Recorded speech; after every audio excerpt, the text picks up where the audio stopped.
Right, we'll go ahead and get started. A reminder to please silence your cell phones if you're in the room. Each time that you go to ask a question, you get the mic. Please give your name and media affiliation. Recording the press conference with cell phones or cameras is prohibited. We'll start with an opening statement from the head coach, go to questions just for the players, dismiss the players, and go to questions just for the head coach. We're joined by Tennessee head coach Karen Weekly and players Karlyn, Pickens, Emma Clarke, and Sage Mardjetko. So, Coach, if you have an opening statement, feel free. What a game. Classic old school pitchers duel. That's a heck of a team. I mean, just loaded 1 through 9 and the two pitchers they have.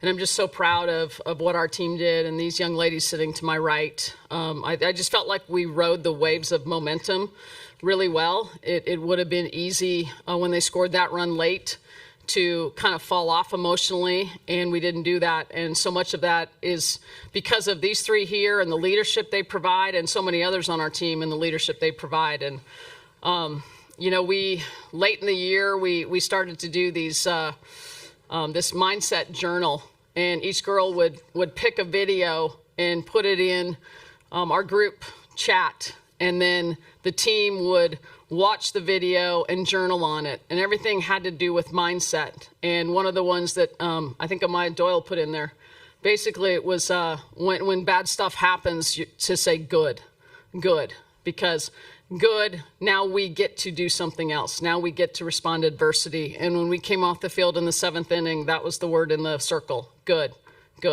We'll figure this out and we'll find a way, and I'm just so proud of their toughness and their grit. Okay, we'll open up questions for players on the right side, front row. Brady? Brady Vernon, Softball America. Just, Emma, in that first inning, you stung the ball really hard against Terry, and I just wanted to know you're kind of hunting in that last at-bat, the home run, what you kind of made adjustments on. Honestly, just looking to swing at strikes and get something going for my team. So being a leadoff, I just wanted to put the ball in play any way I could, and it worked out. Okay, we'll stay on the right side, second row. Charles May, Southeastern Softball Wire. This is for the pitchers. Heck of a game from you all, but could you talk about the defense behind you and the countless plays they made all day to keep it right there? Yeah. I mean, Emma Clarke, just like ball magnet. Every ball hits her way, she's going to feel they're going to make a play. I think that just gives us the most confidence to be able to throw our pitches right in the zone, knowing that our defense is going to be there to make the plays. So it gives us a lot of confidence. Yeah, I mean, the defense is what kept us in that game. You don't always see those in the stat sheet, but they're the reason we won that game because of just how tough they were behind us. Okay, we're going to go to the left side, second row. I'm Riley Robinson, WVLT. Emma, just take us through that at bat, the emotions rounding the bases, knowing you guys walked it off and are straight to the semifinals. Just so much joy. I had so many thoughts, but I immediately just looked up and just started to give God all the glory because I'm just so grateful to be in this position and just to be on this team with these people and just to be able to have opportunities to be in moments like this, even when they don't work out. It's literally such a blessing, and I just couldn't do it without the girls to my left and right. Okay, we go to the left side, front row, Eric. Eric Lopez, D1 Softball for both pitchers. I'm curious, how much do you two communicate during the game, knowing that you could come in for the other in any given moment like today and certainly the other day? Sage, if you wouldn't mind starting and then come down. Yeah, I mean, today it was just a lot about what are you seeing and kind of what's the zone like, and then just being each other's biggest supporter. So going up to Karlyn, saying, hey, like, you got this, like, there's no one I'd rather have out there, and just giving her more confidence. Just so she does her job and then I come in and do mine. Yeah, we just have so much trust with one another. I know, like, if Sage is out there, she's going to get the job done, but we're also going to be supporting each other, like she said, in the dugout. And a lot of the times it's just really lighthearted. Like, sometimes we just need a good laugh or get each other motivated to go out there and do our job, and that's what we do as teammates. Okay, we'll stay on the right side, third row. Karlyn, this Texas Tech team has drawn the 4th most walks in the nation. How did you try to combat that early and throughout the game? Yeah, the game plan was really just to get ahead and just, trust my pitches. We talk a lot about, limiting the freebies and the free passes, and that's been something we've worked on just this whole year in general. So just throwing my game, trusting my pitches, and trusting Megan, pitching coach. More questions for players? Okay, we'll go to the left side, second row. Stephen Mason, Rock Solid Sports. This is a question for both of the pitchers. What were your feelings like during that 6th and 7th inning stretch when things were kind of going sideways a bit and just keeping it focused and steady during that adversity? Yeah, I mean, I just have so much trust in, this staff and our coaches. So, no worries, just like, okay, now what? So just moving on to the next pitch and not dwelling on what might have just happened, but focusing on what we're going to do about it now. Yeah, I would say, and I expect the same from Sage as well. In those moments, you're going to want the ball. And just, having that confidence as well. When Sage went in, that I knew 100% she was going to get the job done. And it's just really cool to have that type of staff that no matter who's out there, just having that much confidence and trust, it's pretty cool. Any more questions for players? Okay, that'll wrap things up for players. You guys are dismissed. Thank you. Thank you. Good job.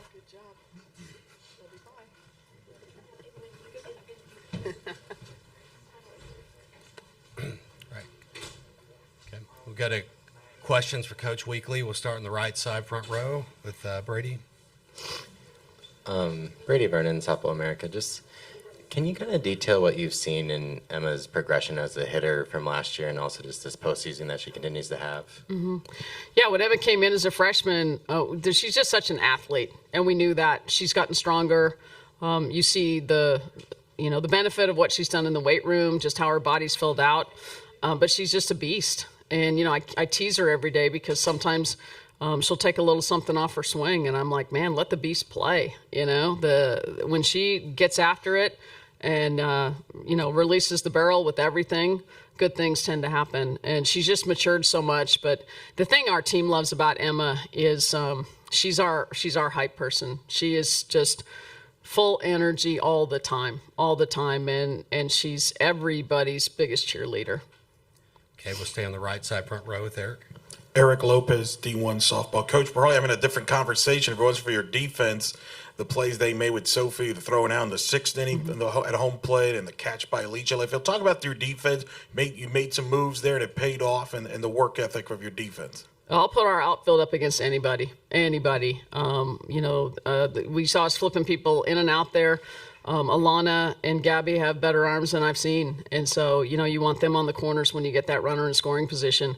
But then Tay has a little bit more range. So we wanted her in there early in the innings. And that catch Alana made in left field, that's a game saver right there. And Sophia coming up and firing those balls. Nailing one runner and barely missing on the next one. But we see that kind of stuff in practice all the time. It's a very, very competitive outfield, and that's why we have some really good outfielders that aren't in the game, because it's just we've got some studs out there. Okay, we go to the left side now in the third row. Coral Hall, Knoxville News Sentinel. Going into this game, Texas Tech had scored 70 runs in the NCAA tournament. For you guys to hold them to 1 run, 5 hits, just what can you say about what Karlyn and Sage did today? Oh, just everything, that's just a stacked lineup. It's unbelievable when you look at the names and the accolades and what they've accomplished in their careers. And for those two to do what they did, but it's a credit to them because they're really, really great pitchers. And it's not just about being a great pitcher. They rise in these moments, and they're also really great teammates. And so the team wants to have their back and wants to come through for them. And that's why you see us play defense the way we do and continue to fight at the plate the way we do. Okay, we go to the right side in the third row. Tyler Edmonds, Daily Beacon.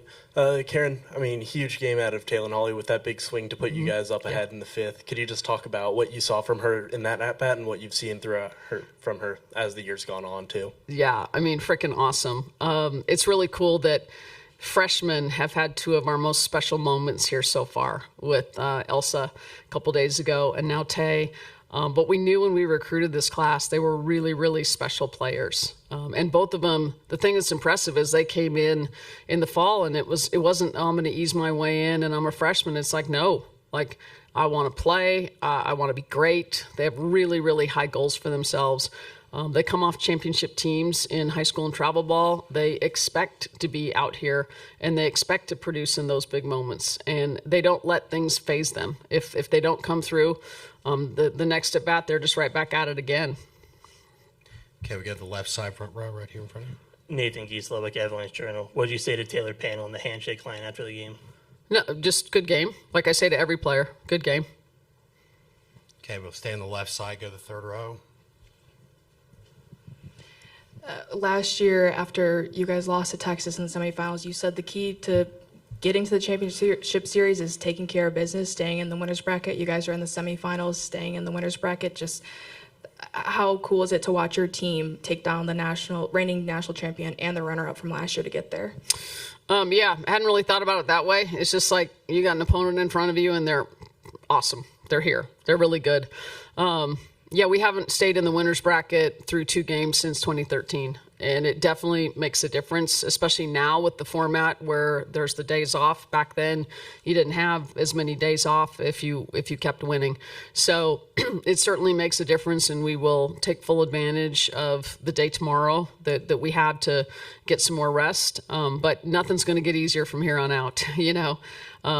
2 days ago was really tough. Today was really tough.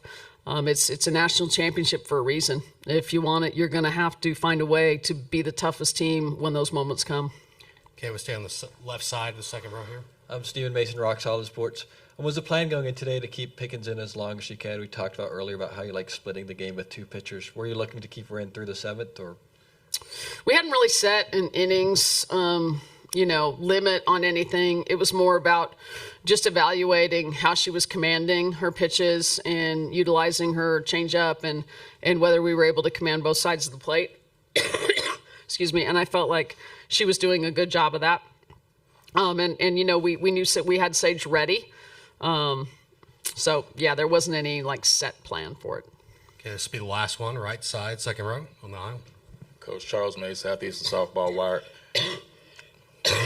Sorry, been battling this for a couple days. Okay. Your team has shown to be able to win in multiple ways. Of course, you got the rock-solid pitching. The other day against Texas, you scored 6 runs, come back today, only took 2. Speak to how your team can just show grit and winning in different ways whenever the moment needs for whatever it takes. I think the key word you just said is grit.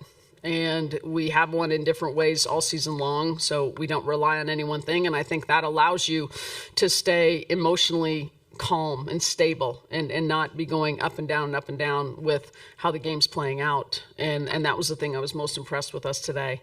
I think we know we can find a way if we just keep at it. We know that we have pitching that is going to keep us in a game. And, it's all sounds like a cliche, but it truly is.